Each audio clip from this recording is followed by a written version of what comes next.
Lilu Dallas Multipass. The mid-90s was a time to experiment. Directors experimented, studios experimented. Sometimes it worked in the box office and sometimes it worked in the secondary market. The Fifth Element was a big gamble for the French film industry, and it was a big gamble for Columbia Pictures. But oh boy, what a phenomenal spectacle Luc Besson created for us. I'm Meffistoe. Like, share, and subscribe because this is my review of The Fifth Element.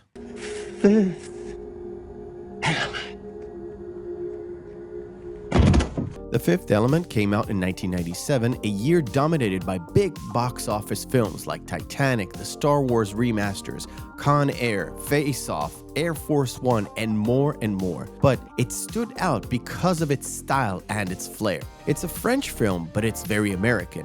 And above all, it made the career of one Mila Jovovich. The Fifth Element starts with an archaeologist finding a hieroglyph talking about a mythical fifth element put on Earth to protect it. He is there with his sidekick Aziz and his assistant Billy. Shout out to post Beverly Hills 90210 Luke Perry, may he rest in peace. Aziz, light! Aziz, light. But then he is interrupted by aliens coming to take the fifth element for safekeeping, since the world has been deemed not safe due to the First World War breaking out. All this with a promise that in 300 years, when the evil return, they will as well. When evil returns, so shall we. 300 years pass, and the convergence that was foretold happens, and the evil returns. The world government sends a warship, but it does nothing to stop it. The aliens, called the Mondoshuan, are on their way back, but they are accosted by a renegade alien force called the Mangalores. It seems like all hope is lost until scientists find a piece of body in the crash site. Using state-of-the-art regeneration technology, they revive the passenger that was on board the Mondoshuan ship. Turns out that this traveler is extraordinary. The cell is, for lack of a better word, perfect. The traveler gets revived and breaks out. She lands in a taxi driven by one Corbin Dallas, a former soldier trying to live his life in relative peace. Boom, yeah, I understand boom. Bada boom. Corbin feels sorry for the girl and upon her instructions takes her to Cornelius, a priest of sorts that is a liaison between the Mondoshuan and the humans. Cornelius is a part of the order that is supposed to facilitate the protection of the Earth using the fifth element.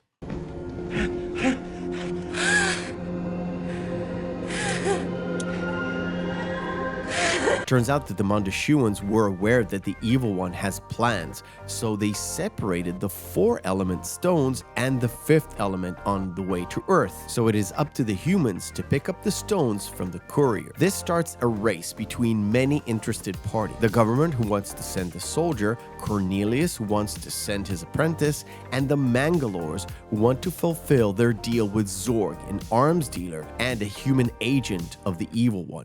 0 stones, 0 crates! All of the interested party are trying to get to Floston Paradise, a spaceship hotel where the famous opera singer Flava Laguna is performing. She is the one that the Mondoshuans are trusting to keep the precious stones. Corbin Dallas gets drafted into this mission as the government fixes the Gemini Croquet raffle, sending him and his partner to the hotel. You've won the annual Jiminy contest and a trip to Floston Paradise for 2. Dallas picks up Lilu and both get on the flight to Floston Paradise. During Flava Laguna's show, the Mangalores break into the hotel and take lots of hostages, and of course, shoot the opera singer herself. It is up to Corbin and Lilu to take over, grab the stones, and rush back to Earth to save humanity. Yes! What's wrong with you? Just speed it up! Every 5 minutes it's under the bomb or something? I'm leaving. Luc Besson has created a modern masterpiece. It is a sci-fi movie that is also kind of a dystopian future-style Blade Runner, but is also an unlikely love story. All this in just the one movie. Oh, of course, I forget, the comedy. My God, the comedy moments in this movie are so good. Who knew that half the cast of Friday would shine in a movie like this? It was bad. It had nothing, no fire, no energy, no nothing. You know I have a shoulder on you, you know? And it must pop. The entire movie is driven by its characters. Bruce Willis fits into the role of Corbin Dallas because it is the same kind of role he was playing during the 90s. John McClane, Joe Hollenbach, and Corbin Dallas are the same brooding, quiet heroes that do the right thing. Hello. Corbin, sweetheart. You got broken fingers, you can't punch my number? Hi, Mom. Gary Oldman is the ultimate villain.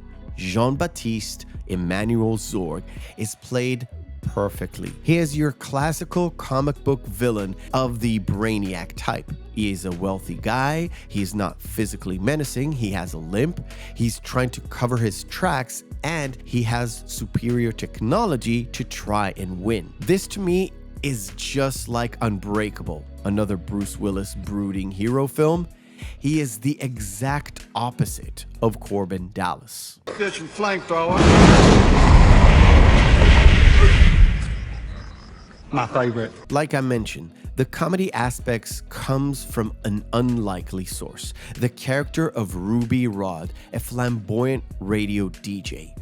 Every time he is on the screen, you crack a smile, even when he's not trying to make you laugh. It won't surprise you that this role was written for the late great Prince, or the artist formerly known as Prince, in mind. Prince couldn't do the movie due to his concert touring at the time, so in slides Chris Tucker. And this is of course pre-Rush Hour Tucker, pre-Money Talks Tucker. This is straight out of Friday Tucker. He took the role and made it into the character we see on screen. Go ahead, man. I have no fire, no matches. I see nothing matches. No matches. I start smoking. If I knew, Father, you smoke. And of course, he brings up Prince in the character. Confident, over-sexualized, but complete coward when it comes to the real deal. But he's also the perfect comedy relief in midst of this whole action flick that is going on board the hotel. No. Because if you lose a bomb, the alarms will go off because all these hotels have bomb detectors, right? And lastly, Lilu, played by the 19-year-old Mila Jovovich. She's beautiful, playful, childlike, but intelligent superweapon wrapped up in a small little package. And good.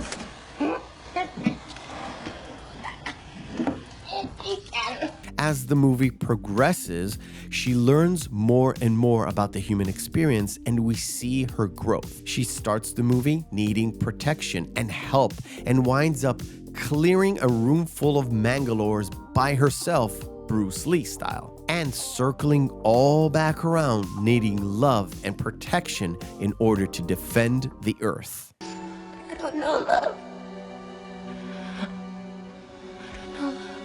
I was built to protect, not to love. Needless to say, I recommend you pick up this movie to watch. It is a love story, an action movie, a sci-fi adventure, a comedy, and an epic, all rolled into one. You can see the inspirations that Luc Besson had in just this movie alone, from the Hollywood blockbusters to the French art films and the Hong Kong kung fu movies. And all of this is dressed up in the crazy, wacky costume designs by Jean Paul Gautier. It should have failed, but it actually works. What a lovely ballet ensues, so full of form and color. I thank you for watching. If you enjoyed this review, smash that like button to help me out beat the algorithm. Check out other reviews that I've done in the past, or our live Saturday show where we cover this movie and other amazing films. And remember, hope is a good thing, maybe even the best of things, and no good thing ever dies. I'll see you on the next video.